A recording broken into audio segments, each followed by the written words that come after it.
Hello everyone, Gautam इस education hub पर आप सभी का बहुत बहुत स्वागत है। उम्मीद है आप सभी अच्छे होंगे, एग्जाम की तैयारी अच्छे से जारी होगी। आज 11 अक्टूबर 2024 और आज के करंट अफेयर की क्लास आप लोगों के सामने। क्लास शुरू करने से पहले आप लोगों से छोटी सी रिक्वेस्ट, अगर आप लोग चैनल पर नए हैं तो प्लीज़ चैनल को सब्सक्राइब कीजिएगा। अगर वीडियो अच्छी लगे तो लाइक कीजिएगा और ज़्यादा से ज़्यादा शेयर कीजिएगा। आज का मोटिवेशनल कोट आप लोगों के लिए, समस्याएं हमारे जीवन में बिना किसी वजह के नहीं आती, उनका आना इशारा है कि हम अपने जीवन में कुछ बदलना है। आप लोग मुझे टेलीग्राम पर फॉलो कर सकते हैं, वहां पर आप लोगों को डेली का इस वीडियो का पीडीएफ मिलने वाला है। आइए चलते हैं हमारे करंट अफेयर के सेशन की तरफ।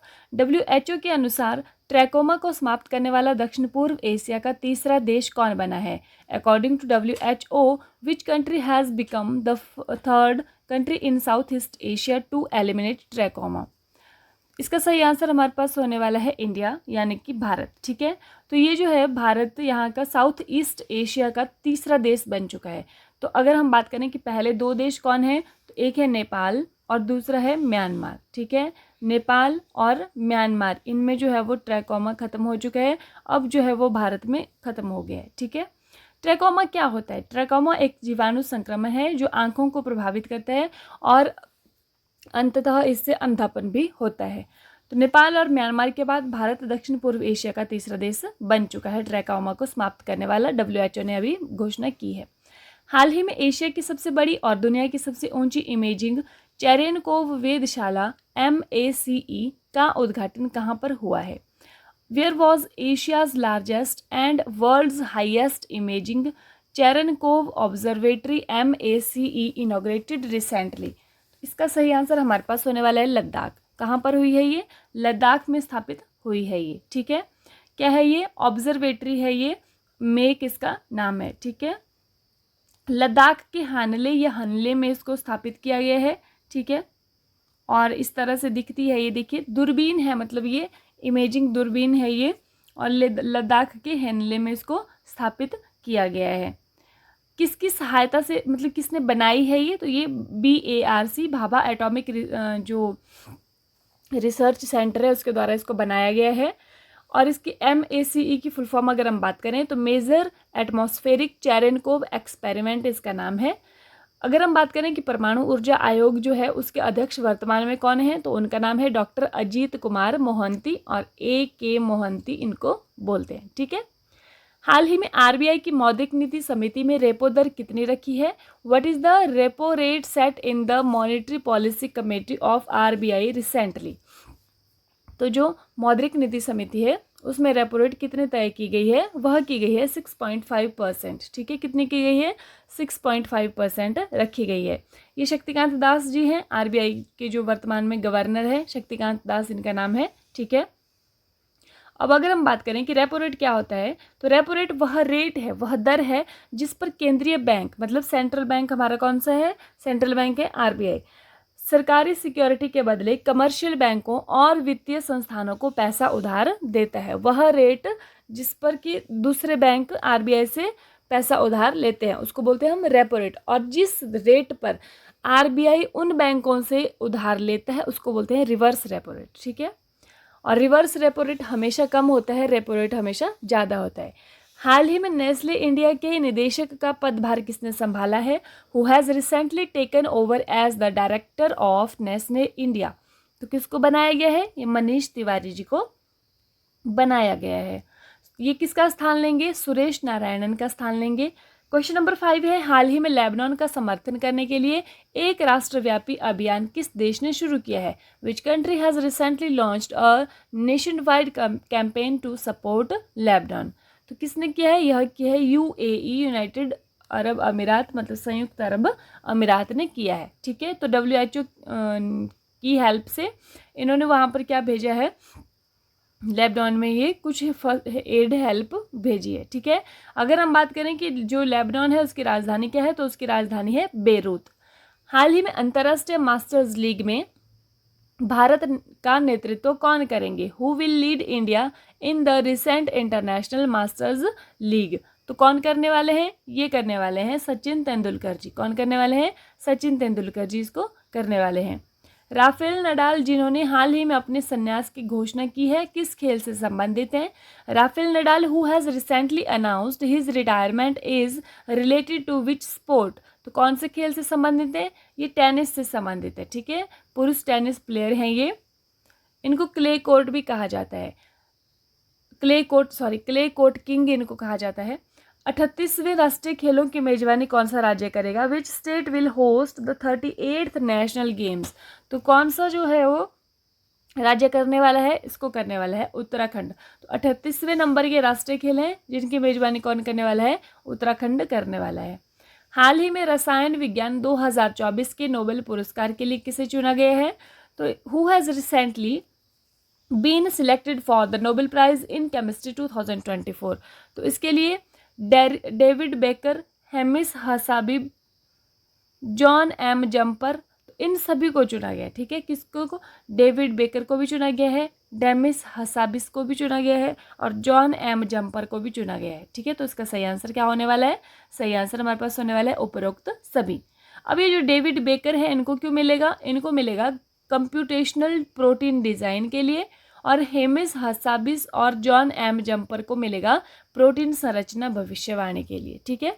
और संयुक्त रूप से इन तीनों को मिलने वाला है। रतन टाटा जिनका हाल ही में निधन हो गया, किस धर्म से थे? Ratan Tata who passed away recently belonged to which religion? तो आप लोग जानते हैं कि रतन टाटा 9 अक्टूबर को जो है वो इनका निधन हो चुका है। तो ये कौन से धर्म से संबंध रखते थे? ये पारसी धर्म से संबंध रखते थे, ठीक है। रतन टाटा जी लीजेंड, जो हमारे यहाँ के बहुत बड़े उद्योगपति, ठीक है। तो इनका अभी निधन हो चुका है। एक व्यवसायी और टाटा सन्स के मानद चेयरमैन थे ये इनकी पिक्चर है रतन टाटा जी की। तो पारसी धर्म से संबंधित थे। और पारसी धर्म में अगर हम बात करें, एक इंटरेस्टिंग है कि अंतिम संस्कार की जो प्रक्रिया है उसको क्या कहा जाता है? दखमा कहा जाता है, या फिर उसको टावर ऑफ साइलेंस कहा जाता है। तो इसमें क्या किया जाता है कि जो मृत्यु के बाद शव है उसको आसमान के हवाले कर दिया जाता है। एक बड़ी सी बिल्डिंग होती है गोलाकार, वहाँ पर उनको छोड़ दिया जाता है। फिर वो चील कौवे गिद्ध जो है वो उनको खा लेते हैं, ठीक है। इस तरह से किया जाता है। लेकिन जो हमारे रतन टाटा जी हैं उनका अंतिम संस्कार इस तरह से नहीं किया गया, उसके लिए मना किया गया था कि ऐसा नहीं किया जाएगा। इन्होंने देश के लिए बहुत कुछ किया है, तो इसके लिए इनको इस तरह से इनका अंतिम संस्कार नहीं किया जाएगा। तो इनको कैसे, जैसे इलेक्ट्रिक जो वहाँ पर शव का संस्कार होता है उसी तरह से ही इसको किया जाएगा, ऐसा कहा गया था, ठीक है। अब अगर हम बात करें कि इनको बहुत सारे सम्मान मिले हैं तो कौन कौन से खास देख लेते हैं। पद्म विभूषण इनको मिला है, भारत का दूसरा सर्वोच्च नागरिक सम्मान, ये 2008 में मिला है। पद्म भूषण जो कि भारत का तीसरा सर्वोच्च नागरिक पुरस्कार है, यह 2000 में मिला है। और उद्योग रत्न महाराष्ट्र सरकार के द्वारा 2023 में मिला है। और असम वैभव भी इनको मिला है असम सरकार के द्वारा 2021 में मिला हुआ है। रिवीजन देख लीजिए कल की क्लास का। हाल ही में 2024 भौतिकी के नोबेल पुरस्कार के लिए किसे चुना गया है?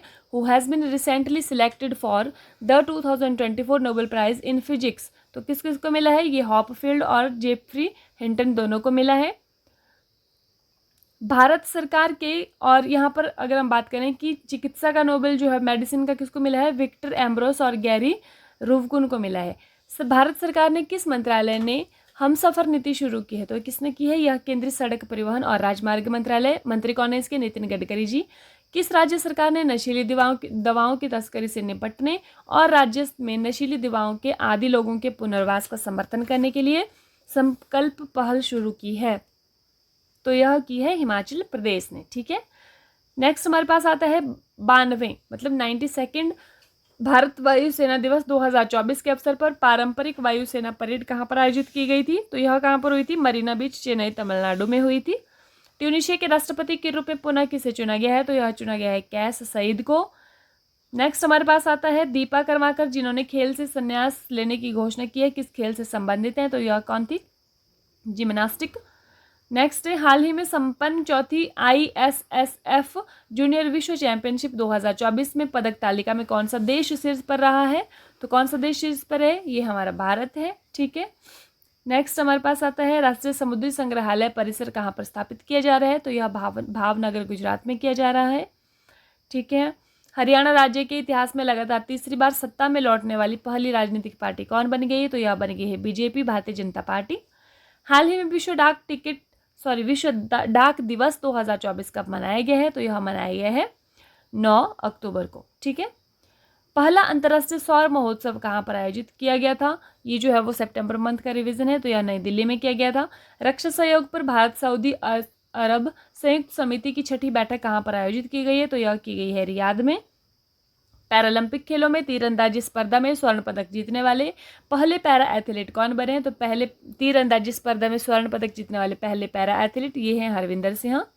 भारत किस देश में पहला तिरुवल्लुवर सांस्कृतिक केंद्र स्थापित करेगा?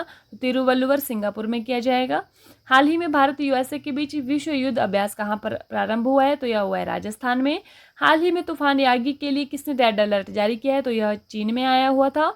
हाल ही में फुटबॉलर लुइस सुआरेज ने राष्ट्रीय टीम से संन्यास लेने की घोषणा की है। इनका संबंध किस देश से? तो ये उरुग्वे से संबंधित हैं। इंग्लिश चैनल को पार करने वाला सबसे उम्रदराज भारतीय बनने की उपलब्धि किसने हासिल की है? तो यह की है सिद्धार्थ अग्रवाल ने। ठीक है, 49 ईयर्स के हैं ये। और ये इंग्लिश चैनल किन किन के बीच में है? इंग्लैंड और फ्रांस के बीच में है ये। हाल ही में चर्चा में रहा FWD 2000B का संबंध किससे है? तो यह एक लड़ाकू ड्रोन है। हाल ही में डेंगू को महामारी रोग किसने घोषित किया है? तो यह किया है कर्नाटक ने। लास्ट वीडियो में आपसे क्वेश्चन पूछा था, हाल ही में शिगेरू इशिबा किस देश के प्रधानमंत्री चुने गए हैं? Shigeru Ishiba has recently been elected prime minister of which country? तो इसका सही आंसर हमारे पास होने वाला है जापान। फूमियो किशिडो की जगह इन्होंने ली है। ठीक है, आज का क्वेश्चन मैं यहाँ लगाना ही भूल गई। शिक्षा की जड़ें कड़वी होती हैं लेकिन फल मीठा होता है। ये आप लोगों के लिए अंत में मोटिवेशनल कोट। इसी के साथ thank you and have a nice day. खुश रहिए, अपना ख्याल रखिए और अपनी तैयारी को डे बाय डे मजबूत रखिए। Thank you and have a nice day.